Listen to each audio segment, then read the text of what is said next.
Good morning, everyone. This is Sam, and today I'm bringing you another original story written and told to you by myself. I know I had a mind blank there, but we'll just roll with it. Sit back, relax, take a break on the couch, and let's do this. The wind blew into the valley. The hills surrounding acted as a wall that would never let others into the town. Many passed by, never think a thing. But things were about to change for the life of this small town in North Dakota. A 1987 Chevy K5 Blazer sped past cars along the highway and turned off at an exit no one else was taking. Behind the truck was pure carnage as the road was filled with car crashes, fire, and malice that was emanating from the truck that had once been there. The people of the town looked on towards the noise from the highway and saw that the truck was blasting Kid Rock songs, and the face of the driver finally showed itself. Blonde hair swayed as the truck launched into the air, and his blue eyes, although beautiful and as blue as a blue hole, they held pain and madness behind them. His black t-shirt waved as if it had seen an old friend, and his black Adidas sweatpants flew over his head. His comrade was short and had an orange t-shirt on, as well as her jean shorts. Her sunglasses nearly flew off, as her top half was going out the window of the truck. Her long brown hair swayed in the air, uncontrolled like a wild Mustang, once beautiful, but the Great Plains now could not hold it. She was pulled back into the truck, and they drove straight into a White Castle at the center of town. The ceiling collapsed as people scattered to avoid the old truck. The two stepped out, and the single employee was half asleep at the counter. The blonde walked up to the employee and said, "Hi, are you open?" The employee looked at him and said, "Wish I wasn't." The blonde said, "Give me everything." The employee looked at him and said, "Who orders everything here?" The blonde smiled and said, "Samuel Feeder, that's who, and that's my sidekick, Lillian." Lillian stopped beating up some old guy and said, "Sam, what's taking so long?" The employee said, "Alright, one of everything, or..."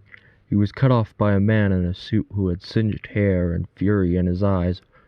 "Feeder, you sick fuck, I've had enough with your constant anarchy. I can't go a day without you fucking up my business." Sam turned to him and faced the man who was partly on fire. "Who are you?" The man was filled with pure rage and stepped towards him. "I am the CEO of Applebee's, Steve Joyce." Sam's eyes extended out of his skull like a cartoon and touched his right ear. "Your orange Tic Tac looking ass does not get a say here." He smacked him with both of his eyes, and then they retracted into his skull slowly. Steve Joyce looked at him with wide eyes, but not at Sam. His eyes looked past him and past the crowd in the restaurant. Sam turned to see what he was looking at. The entire town was looking at him in fursuits. His jaw hit the floor with a thud, and an awkward silence filled the town. On one side there was a bleeding old man, and a woman passed out. Feet from them, Lillian pulled out a spear that was hanging on her back. Her eyes had fear in them behind her ready stance. She was ready to run. Behind her, Steve Joyce was cowering in fear at the mass of color. Sam stood eating sliders 5 at a time. He had no fear in his eyes. The employee said softly, "Hi, how can I help you?" Sam screamed, "Fucking run!" Lillian grabbed the old couple and ran into the boys' White Castle bathroom. Sam grabbed both the worker and Steve Joyce, and he ran into the bathroom as well. As soon as Sam ran in, Lillian grabbed a toilet and pushed it against the door. Eventually, The noise of the furries pressing against the bathroom door was just white noise. Hours passed, and the pounding that was heard from the other side of the door just turned to white noise.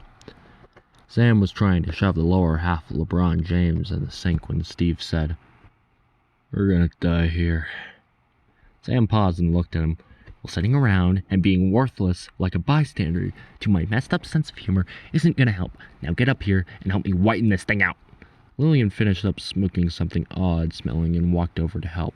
The minimum wage employee sat on his phone texting a friend about how some psychos think they can expand a sink. Steve stood up and said, "I read up on you. No one knows who you are. No one knows why you exist. No one has a clear shot on your past. Yet you're mentioned in almost every major civilization that has ever existed.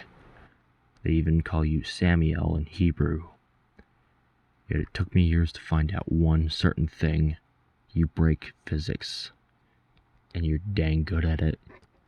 Sam stopped at what he was doing and looked at him on every level. "Well, you're right. That's me. I'm referenced as many things, but not all of them are true. But you're spot on with the physics break. So what are you getting at? Can't you just will the pipe to be wider to get us out?" Steve once said. Sam looked at him and attempted to snap. He looked at his fingers and attempted to snap again.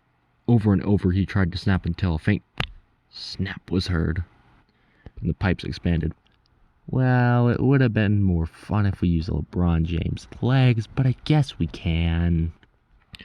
One by one, the group jumped into the pipe, and Sam forced the old people in. They slid out and landed in an open field with flowers everywhere. In the distance, fire and what only can be described as noises of degeneracy were heard. Sam took out his keys and pressed the red button.